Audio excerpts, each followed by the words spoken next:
Bismillah. Innal hamdalillah hamdan katsiran thayyiban mubarakan fih wa asyhadu an la ilaha illallah wahdahu la syarikalah wa asyhadu anna Muhammadan abduhu wa rasuluh amma ba'd. Alhamdulillah fi hadhihi lailah yaumul itsnin lailatul tsulasa as-sadis min syahri Oktober 2025 muqabil as-salis asr muqabil khamis asr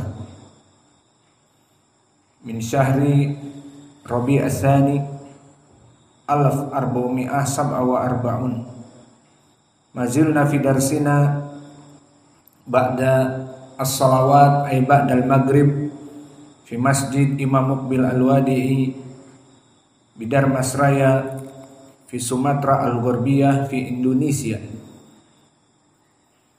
Wa fi hadhihi lailah nabda an nadkhula ila matan al-ajrumiyah. Faqala al-muallif rahimahullah wa huwa Abu Abdillah Muhammad ibn Dawud As-Sanhaji al-ma'ruf bi Ibni Ajrum, idan al-matan tusamma bi matan al-ajrumiyah nisbah ila Ibni al-Ajrum.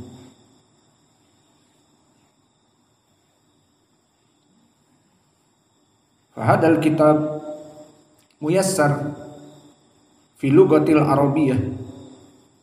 Maka kitab ini kitab yang muyassar, sangat dimudahkan untuk menghafalnya dan untuk memahaminya. Faqala rahimahullah fi kitabihi matan al-ajrumiyah al-kalamu huwa al-lafdu al-murakkabu al-mufidu bil wad'i. Fa lafaz al-kalam lahu mustalahan. Kalimat al-kalam mempunyai dua istilah. Al-awwal istilah an-nahwiyyin wa tsani al-lugawiyyin. Maka al-kalam mempunyai istilah dari dua istilah. Pertama, istilah ahli an-nahwi. Maka ahli nahwi mempunyai istilah penamaan sendiri. Wathani al-lugawiyyin, dan ilmu bahasa. Maka dibagi menjadi dua, ilmu nahwi dan ilmu bahasa. Maka semuanya mempunyai definisi khusus kepada kalimat al-kalam. Maka al-kalam bagi kelompok an-nahwiyin dan kelompok al-lugawiyyin berbeda. Dan di dalam matan disebutkan al-kalam dengan alif lam. Kenapa? Li'anna al-murad al-huna al-ahad lidihni ay al-murad indan nahwiyin, karena pelajaran kita pelajaran nahwi. Li'anna madah nadrusul an fi ilmi nahwi, idan al-kalam al-murad indan nahwiyin. Fa idan ma huwa al-kalam indan nahwiyin?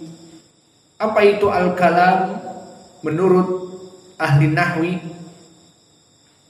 Al-kalam huwa al-jumlah al-mufidah. Maka dia adalah al-jumlah, suatu sentensis, suatu kumpulan kata. Al-mufidah, yang memberikan faidah. Wa syurutuhu arba'ah, dan syaratnya 4, seperti disebutkan di matan. Al-lafdu, ini yang pertama. Al-murakkabu, ini yang kedua. Al-mufidu, ini yang ketiga. Al-wad'u, ini yang keempat.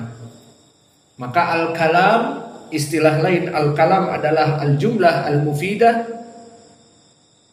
yang mana dia itu adalah jumlah yang memberikan faidah. Maka hiya at-tarkib alladhi yufidu faidah tamah. Maka didefinisikan dari 4 syarat tadi, dia adalah at-tarkib, susunan dari kata-kata alladhi yufidu faidah tamah, yang memberikan makna kepada susunan kata-kata tersebut. Maka al-kalam tadi kita berikan makna sinonimnya, al-muradif bil kalam ay al-jumlah al-mufidah, suatu kumpulan kata yang memberikan faidah. Wahia, maka al-jumlah al-mufidah, sekarang kita masuk kepada definisi al-jumlah al-mufidah. Wahia kisman, jumlah al-mufidah, kumpulan kata yang memberikan faidah itu ada 2. Al-jumlah al-ismiyah, maka dia kumpulan diawali dengan ism, al-jumlah al-ismiyah. Wal jumlah al-fi'liyah, yang kedua al-jumlah al-fi'liyah. Maka apa definisi dan bedanya keduanya? Maka al-jumlah dibagi menjadi 2, al-jumlah al-ismiyah dan al-jumlah al-fi'liyah. Definisi al-jumlah al-ismiyah, kullu jumlah, yang mana dia itu ubtudi'a bil ismi, semua jumlah yang diawali dengan ism dinamakan jumlah fi'liyah. Maka kita contohkan kaqaulihi ta'ala, misal banyak di Al-Quran. Allahu as-samad, Allahu ahad, maliki yaumiddin. Banyak sekali. Kita ambil misalnya Allahu ahad tanpa kalimat kul, atau Allahu as-samad. Maka ini dinamakan dengan jumlah ismiyah. Dinamakan jumlah kenapa? Memberikan faidah. Dinamakan ismiyah karena diawali dengan Allahu, lafzul jalalah Allah, dia ism. Maka i'rabnya Allahu, lafzul jalalah Allah, mubtada. Dan mubtada tidaklah kecuali dia ism. Maka mubtada marfu Allahu,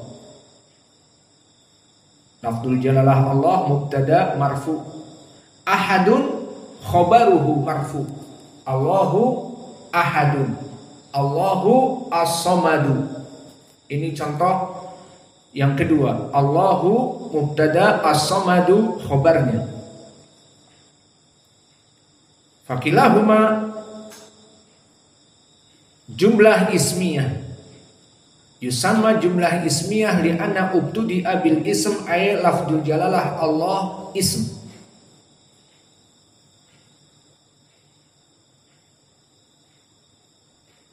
Wal jumlah ismiyah tufidu husulu syai' kama fil mithal alladhi dzakarna Allahu ahadun, memberikan faidah kepada kita khobar bahwa Allah itu hanya satu, Allah yang Maha Esa. Allahus Samad, Allah yang berdiri sendiri, tidak butuh kepada yang lain. Maka ini dari makna al-jumlah al-ismiyah, tufidu husul syai', memberikan berita tentang sesuatu. Haitsu asbata al-kalam li lafdil jalalah, maka memberikan faidah kepada lafdil jalalah Allah, dia itu ahad, dia itu he is the one and only, dia itu as-samad, yang berdiri sendiri. Adapun yang kedua, al-jumlah al-fi'liyah.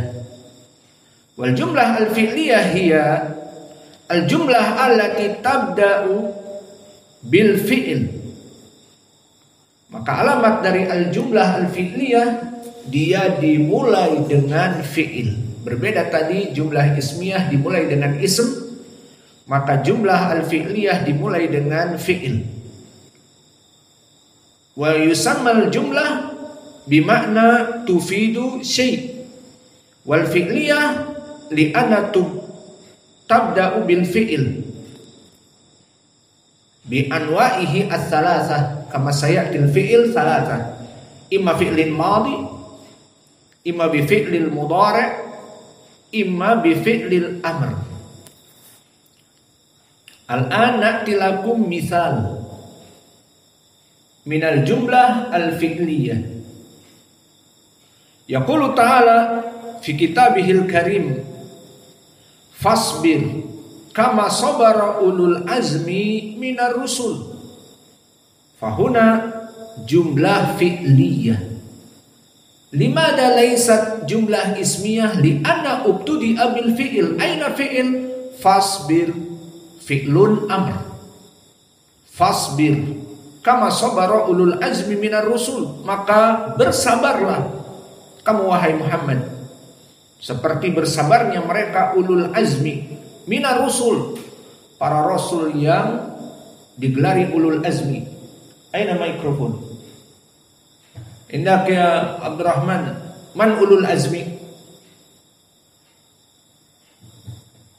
Ma ta'rif? Indak ya Yusuf, ulul azmi minar rusul man? Sitah atau sab'ah atau asyarah? Nabi Muhammad. Kam sab'ah, sitah, asyarah. Ma tadri? Indak ya Muhammad, ma tadri ulul azmi minar rusul?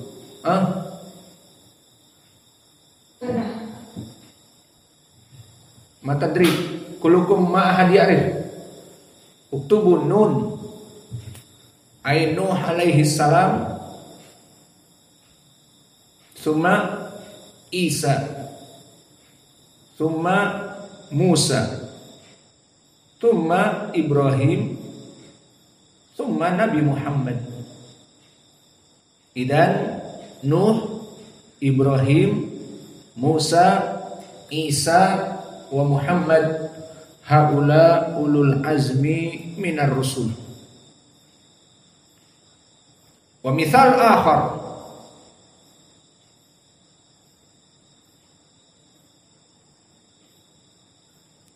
fa iyasbiru fannaru mathwan lahum, fannaru mathwan lahum, fasahiduna fa in yasbiru. Faidan al-murad ibtida' huna yasbiru. Naqul jumlah ini diawali dengan fi'lun mudhari'. Lah itu kok ada fa'in sebelumnya? Maka kalimat in dia di sini harf, tidak ada hubungannya dengan ismiyah ataupun fi'liyah. Justru menunjukkan bahwa dia harus di awal jumlah. Maka jika fa'in yasbiru fannaru maswal lahum, maka poin pendalilannya di sini fasbir al-jumlah fi'liyah bada'a bi fi'lil amr ma'a fa'ilihi domir mustatir wujuban takdiruhu anta fasbir, bersabarlah kamu. Dan juga contoh yang kedua dengan fi'lun madhi kama sabara ulul azmi minar rusul. Setelah tadi fasbir selesai, maka kama sabara contoh fi'lun madhi. Maka sabara di sini jumlah fi'liyah kama sabara ulul azmi minar rusul, al jumlah al fi'liyah alladhi ubtudi'a bi fi'lin madhi. Wa lafadz fa'in yasbiru di sini jumlah fi'liyah bada'a bi fi'lin mudhari'. Maka di sini kami memberikan dua contoh. fasbir kama sabara ulul azmi minar rusul. Dan juga di surat Fussilat, fa in yasbiru fannaru mathwal lahum. Maka fasbir fi'lun amr, kama sabara fi'lun madhi, fa in yasbiru fi'lun mudhari'. Maka ini semuanya jumlah fi'liyah. Maka inilah dari penjelasan al-kalam. Apa makna al-kalam ataupun sinonimnya, muradif ma'amada al-jumlah al-mufidah. Al-kalam adalah kumpulan dari kata-kata yang memberikan manfaat. Dan jumlah di sini terbagi menjadi dua. Jumlah ismiyah wal jumlah fi'liyah. Pembagian ini didasarkan dari apa? Dari susunan diawali apa jumlah tersebut. Jika diawali dengan jumlah ismiyah, kama marra ma'ana Allahu ahadun, Allahus samadu, maka ini jumlah ismiyah karena lafdzul jalalah Allah ism, bukan fi'il.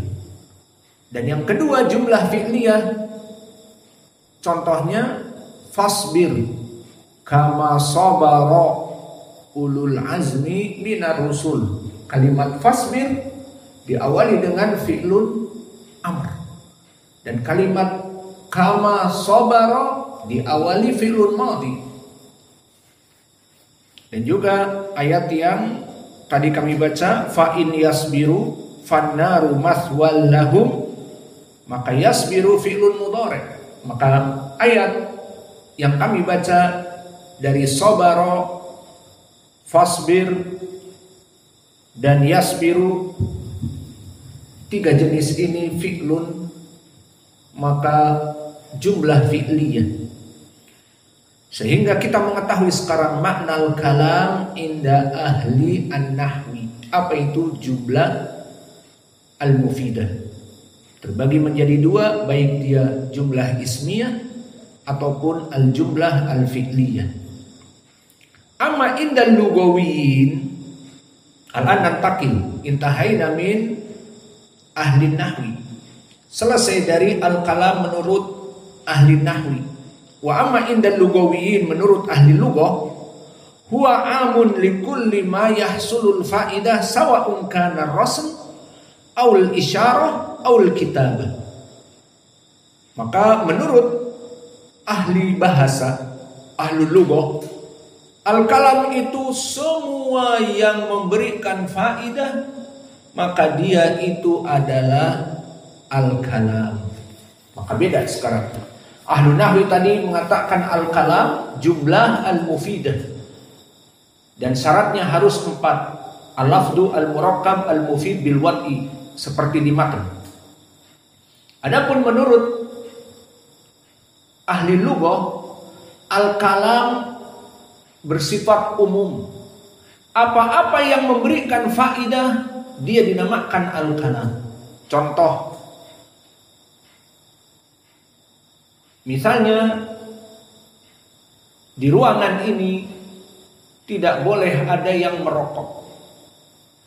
Maka kamu cukup dengan menggambar rokok, kemudian ada lambang X tanpa ditulis, dilarang merokok, mamnu at-tadkhin bahasa Arabnya.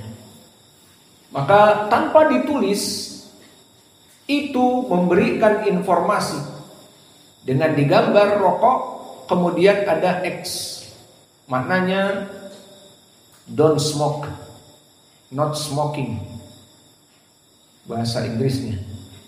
Maka di sini berfaedah dari gambar atau tulisan seperti tadi, dilarang merokok, not smoking, atau bahasa Arabnya mamnu at-tadkhin.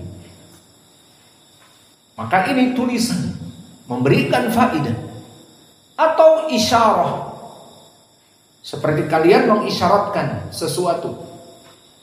Ditanya hal anta ja'i', Apakah kamu lapar? Lapar terus si Muhammad. Maka dia ngangguk. Naam. Tanpa menyebutkan apa-apa. Mengangguk-ngangguk. Lapar terus. Kamu lapar? Menunjukkan faidah. Maka di sini apa-apa yang memberikan faidah dinamakan al-kalam menurut ahli bahasa. Jadi ahli bahasa, kalam itu bersifat umum, bisa gambar. Seperti tadi gambar dilarang merokok. Dan bisa tulisan mamnu at-tadkhil. Dan bisa juga isyarah. Misalnya ditanya, boleh aku merokok?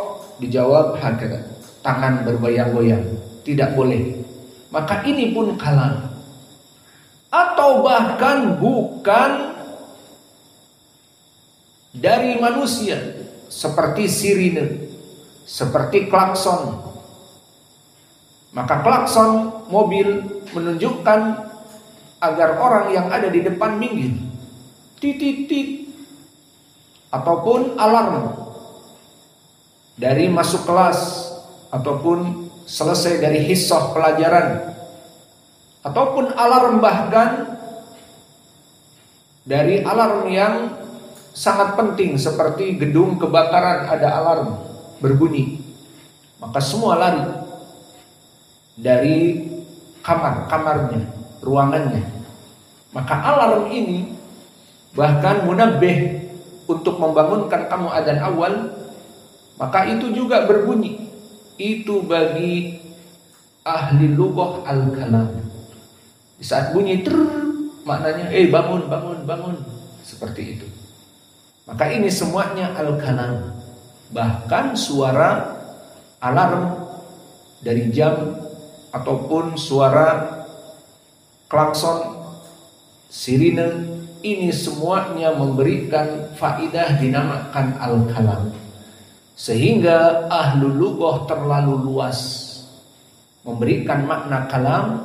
Dan karena kita belajar ilmu nahwi, maka cukup al-kalam kepada syarat yang 4 dan juga kepada makna jumlah al-mufidah, susunan kata yang memberikan faidah, baik jumlah ismiyah ataupun jumlah al-fi'liyah.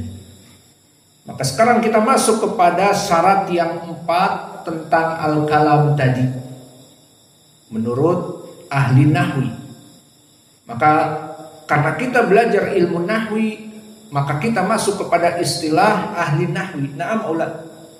Kalau kita belajar hanya sekedar ilmu bahasa, morfologi dan sebagainya, maka kita belajar ilmu bahasa. Kita masuk sekarang kepada ilmu nahwi. Apa itu bedanya ilmu nahwi? Ilmu nahwi itu ilmu grammar. Kalau kalian belajar bahasa Inggris ada grammar. Grammar itu ya ilmu nahwi. Seperti yang akan kita pelajari. Fi'il, ada madhi, mudhari dan amr. Dan kenapa marfu? Karena fa'il. Kenapa marfu? Karena mubtada dan khobar. Kenapa mansub? Karena hal. Kenapa mansub? Karena maf'ulun bih. Misalnya seperti itu. Ini semuanya di ilmu nahwi, ilmu grammar. Seperti antum belajar di bahasa Inggris, di grammar ada past tense, ada future tense, ada continuous tense dan seterusnya. Maka itu dinamakan grammar, dan ini yang diinginkan dengan ilmu nahwi, yakni ilmu grammar. Maka kembali kepada definisi ahli an-nahwi, grammarnya bahasa Arab. Apa itu al-kalam? Grammarnya bahasa Arab al-kalam, al-jumlah al-mufidah tadi kita sebutkan terbentuk dari jumlah fi'liyah ataupun ismiyah, yang mana dia masuk kepadanya 4 syarat yang disebutkan oleh penulis. Pertama al-lafdu, kedua al-murakkabu, ketiga al-mufidu, keempat al-wadu. Sekarang kita kupas step by step, satu persatu. The first is al-lafz. Maka apa itu lafz? Maka lafz adalah syarat pertama dari al-kalam inda nahwiyin. Khusus tadi inda nahwiyin. Karena inda lugawiyin al-kalam bersifat umum. Tidak butuh kepada lafz. Isyarah pun jadi al-kalam. Dan suara klakson pun jadi al-kalam. Tidak butuh kepada ucapan. Maka syarat yang pertama harus al-lafz. Apa itu al-lafz?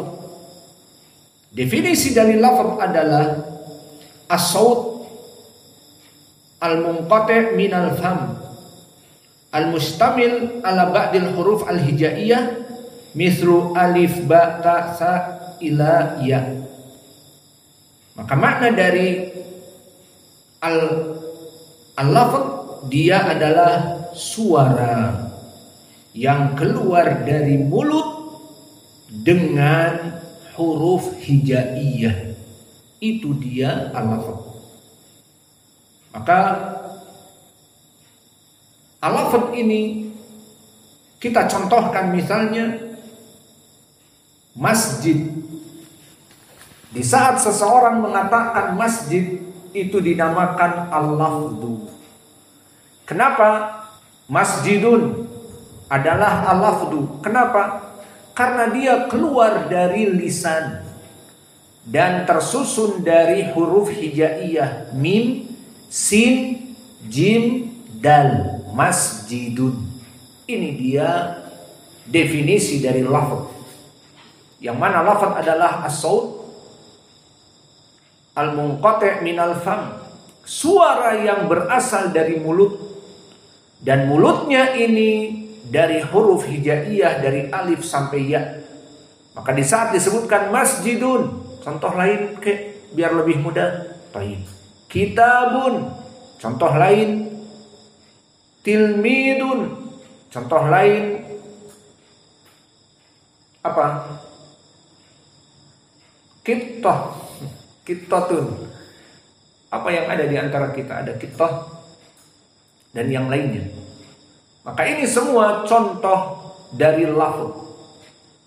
Maka di saat seseorang menyebutkan al-kalam harus dari lafz.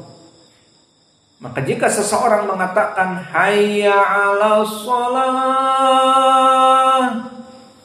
itu lafz. Karena apa? Sautun yang qati'u minal fam min huruf al-hijaiyah. Idan al-lafz. Maka lafzul adan demikian dan demikian.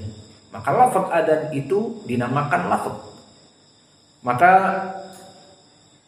lafz ini dibagi menjadi dua. Lafz al-hakiki dan lafz takdiri. Makna hakiki benar-benar lafaz yang dimaknakan seperti Muhammadun. Memang yang diinginkan dia Muhammad. Qalamun, masjidun. Itu yang diinginkan. Dia asalnya.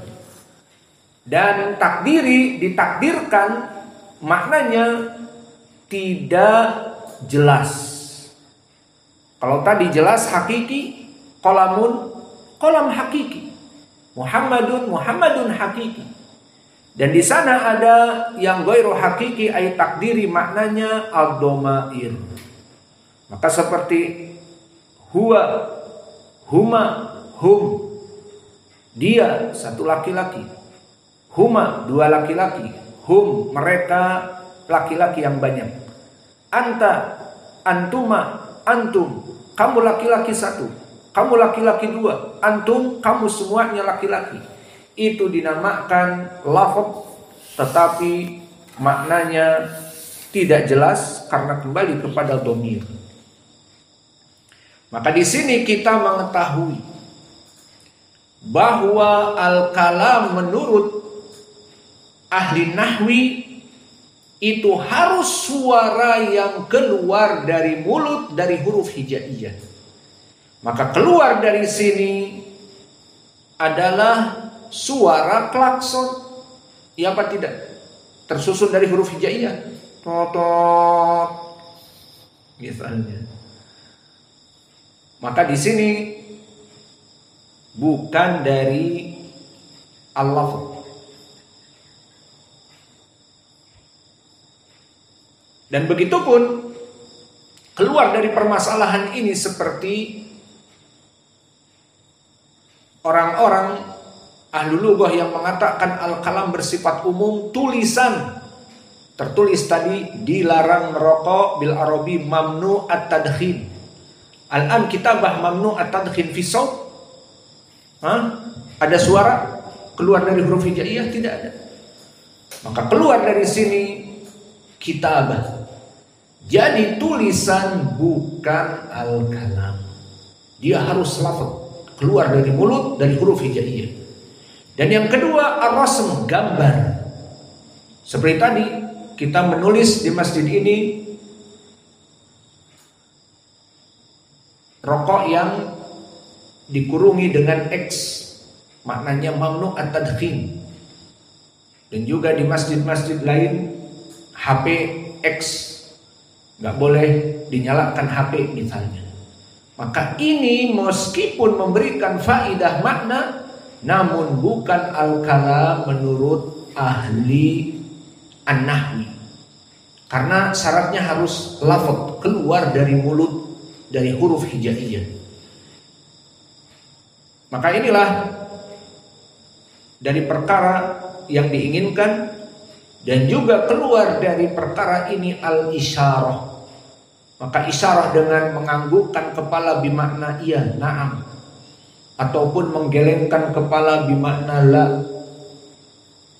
Maka ini juga isyarah menurut ahli lughah kalam. Menurut ahli nahwi bukan kalam, karena kalam harus saut min hurufil hijaiyah. Maka begitupun klakson dan sirine dan alarm inda nahwiyin laisa bikalam. Kenapa? Li'anna adamus saut walam yastamil min ba'dil huruf al-hijaiyah. Fahimtum? Maka di sini jelas pembedanya. Syarat yang pertama harus lafaz. Dia harus keluar dari lisan dan memberikan makna karena ada padanya huruf hijaiyah. Maka contohnya tadi, ya Muhammadu ta'al. Maka ya Muhammadu ta'al, kalimat itu misalnya. Maka ini jelas al-kalam dari segi ilmu nahwi. Kenapa? Sautun, karena dia suara dari mulut yang terdapat padanya huruf hijaiyah ya Muhammadun ta'al. Sekarang saya mau tanya, indak ya Sufyan. Ada orang mengatakan, hey you, come here. Kalam atau tidak? Ya. Kalam atau bukan? Bukan. Kenapa bukan? Karena itu bahasa Inggris, bukan bahasa Arab. Tapi kan sautun mustamilun minal fam. Tetapi tidak ada huruf hijaiyah. Jadi di sini kita fahami surut dari al-kalam pertama harus dari mulut, keluar dengan huruf al-hijaiyah. Harus keluar dari mulut semua isyarah, tulisan, gambar, bukan dari al-kalam. Dan kedua, suara yang keluar dengan bahasa Indonesia, bahasa Inggris, bahasa Minang, maka semuanya bukan dari al-kalam. Meskipun dia keluar dari mulut manusia, namun alfabetikalnya bukan Arabik. Ini syarat yang pertama. Syarat yang kedua, al-murakkab. Ma makna al-murakkab? Maka ini adalah syarat yang kedua, al-murakkab. Makna al-murakkab ay murakkabun minal kalam inda nahwiyin ay dummul kalimah ila ukhra fa akthar. pembentukan kalimat dari satu kepada yang lainnya. Itu makna al-murakkab, susunan. Ai dummul kalimah ila ukhra fa aktsar. Dibentuk kalimat dengan kalimat yang lain atau disusun kalimat dengan kalimat yang lain sehingga memberikan makna lebih dari 2, 3, 4, 5. Maka boleh paling sedikit hanya 2, itu yang boleh.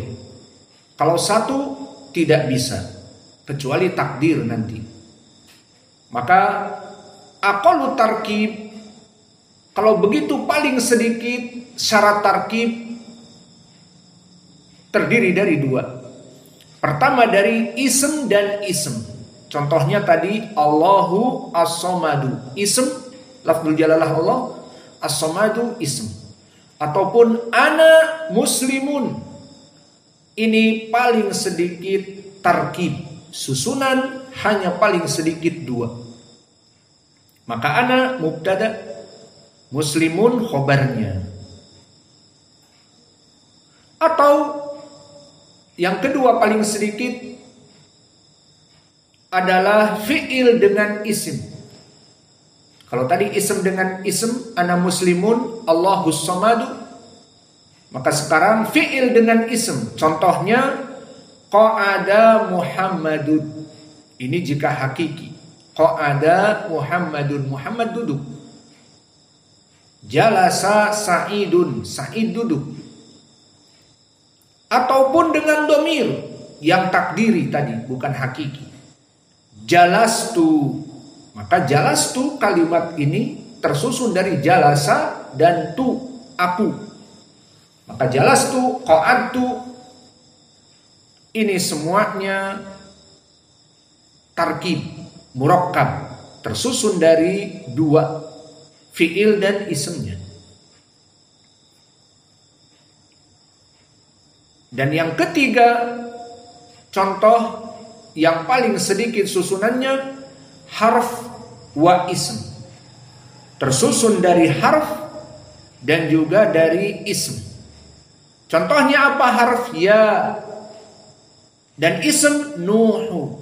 Maka di Al-Quran ya Nuhu, ya Ibrahimu, ya Lutu. Maka di sini ya harfun nida harf dan Nuhu ism. Maka inilah contoh dari at-tarkib yang paling sedikit. Jadi paling sedikit harus tersusun dari 2. Baik dia ism dengan ism, Allahu ahadun, Allahu as-samadu, ana muslimun, ataupun yang tersusun dari fi'il dan ism saja. Jalasa Muhammadun jika hakiki, ataupun jadi domir jalastu. Maka jalasa dan domir tu tarkib paling sedikit, fi'il wa ism.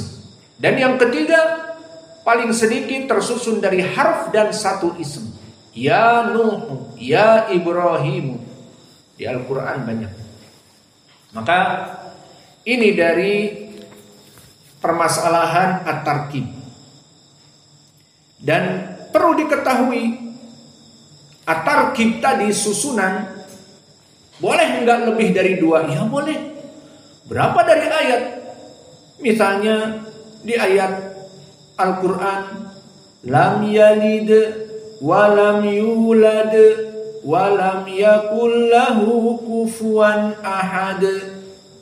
Maka ini jumlah yang banyak. Dzalikal kitabu la raiba fih. Maka dzalika ismun isyarah 1. Al-kitabu 2. La 3. Raiba fi dan ha. Maka berapa susunannya? Lebih daripada 2. Jadi boleh, iya, tentu boleh. Jadi paling sedikit tarkib itu 2. Dan kami berikan contoh tadi, tersusun dari ism dan ism, tersusun dari fi'il dan ism, dan harf dan ism. Dan bisa lebih tentu, mau berapapun boleh, dengan memberikan faedah. Kemudian kita tutup pelajaran kita dengan al-murakkab terbagi menjadi dua. Pertama, murakkab yang dhahir. Maksudnya dhahir, kita bisa menghitungnya, itu saja. Contohnya tadi, qul huwallahu ahadun. Qul 1, huwa 2, ahadun 3. 3 di sini.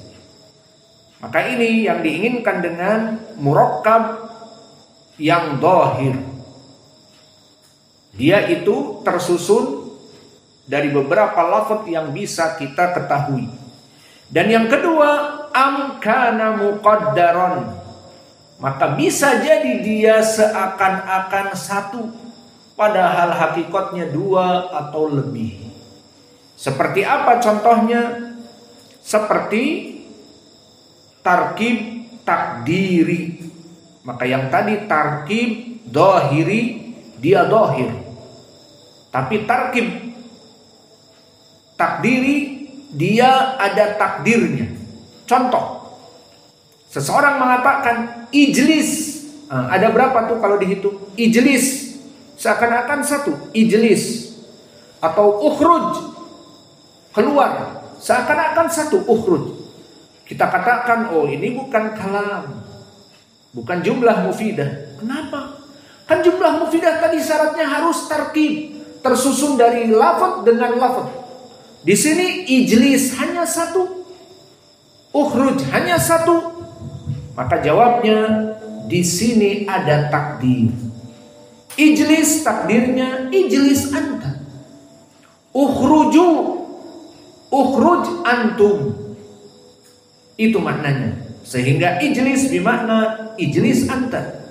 Ukhruju, ukhruj antum.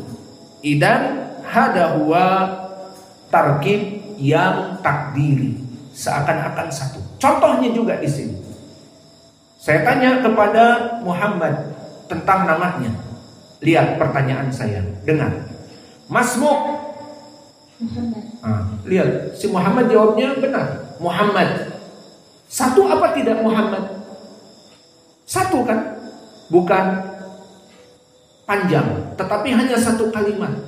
Loh, ini kok dinamakan kalam? Naam kalam, karena ada takdir. Apa takdirnya ya Muhammad? Takdirnya apa? Masmuk Muhammad. Takdirnya apa? Ismi Muhammad. Ahsan.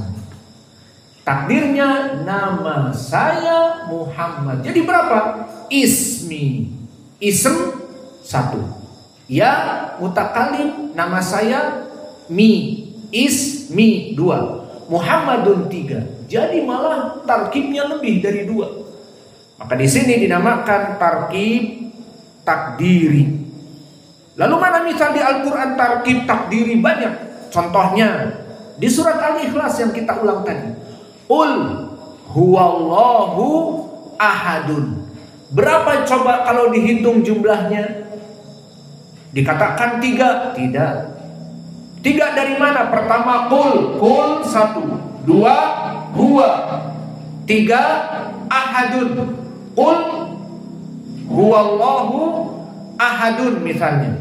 Ada 4. Qul huwa Allahu ahadun. Ada 4. Maka kita katakan salah. Lebih daripada 4 tarkibnya. Apa takdirnya? Qul anta ya Muhammad huwallahu ahadun. Jadi banyak. Maka di sini contoh dari Al-Qur'an. Di saat Allah mengatakan qul, maknanya qul itu satu kalimat. Tapi ada takdir lebih dari satu kalimat. Apa takdirnya? Qul ya Muhammadu. Katakanlah wahai Muhammad. Dan juga yang kedua, dari contoh seperti tadi saya menanyakan kepada Muhammad Masmuk, dijawab Muhammad 1. Begitupun di sini dicontoh di Al-Qur'an. Allah berfirman di surat Saba, "Qul may yarzuqukum minas samawati wal ard qulillah."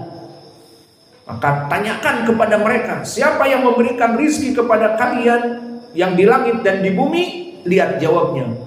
Kulillah, katakan Allah. Allah, kalimat Allah satu. Nah di sini mana? Ini tarkib. Boleh kita jawab Allah? Iya. Karena di situ ada takdir. Apa takdirnya? Allahu yurzikuna. Iya apa tidak? Maka katakanlah wahai Muhammad kepada orang-orang musyrik, siapa yang memberikan rezeki kepada kalian, yang di langit dan yang di bumi? Qalu, atau mereka mengatakan, kul Allah. Katakanlah bahwa yang menciptakan langit dan bumi itu Allah, itu takdirnya. Maka kul Allah, kalimat lafzul jalalah Allah tidak satu di sini, tapi takdirnya Allah yurzikuna. Maka ini yang bisa kita berikan dari pembahasan kita. Maka pembahasan kita masuk kepada definisi al-kalam dan masuk kepada dua syarat, al-lafdu al-murakkab. Dan insya Allah di pelajaran yang akan datang kita lanjutkan dengan syarat yang lain. Dan insya Allah di pelajaran nahwu ini kita masuk kepada muhadatsah, dan kita masuk kepada nahwu yakni grammar, dan juga kita masuk kepada ilmu sharf. Maka diharapkan kalian bisa cepat berbicara bahasa Arab. Dan saya telah menyatakan dari sebulan yang lalu, di sini tidak boleh berbicara bahasa Indonesia, Minang, daerah dan yang lainnya. Diperbolehkan membahas permasalahan pembicaraan di masjid, di luar masjid, hanya berbahasa Arabic or English. Hanya dua itu. Maka tidak boleh yang berbahasa Indonesia. Dan kami telah mengirim jasus, mata-mata, spy, agen-agen 007 di mana-mana. Maka siapa yang berbicara bahasa Indonesia kita panggil. Nah, sekarang kita mau tanya, siapa hari ini berbicara bahasa Indonesia? Mana mata-mata? Ini mata-matanya takut ini disogok. Dikasih apa mata-mata? Gak ada yang bicara bahasa Indonesia hari ini. Jika ada laporkan, jangan takut, kita pukul. Al-muhim, berita gembira bahwa santri kita dari Ma'had Muqbil Al-Wadi'i yang kita berikan beasiswa untuk belajar di luar negeri, sekarang sudah belajar di tempat Syekh Abdullah Al-Mar'i di Syihr. Maka alhamdulillah, tinggal kalian kapan menyusul. Syaratnya harus sudah pandai berbicara bahasa Arab.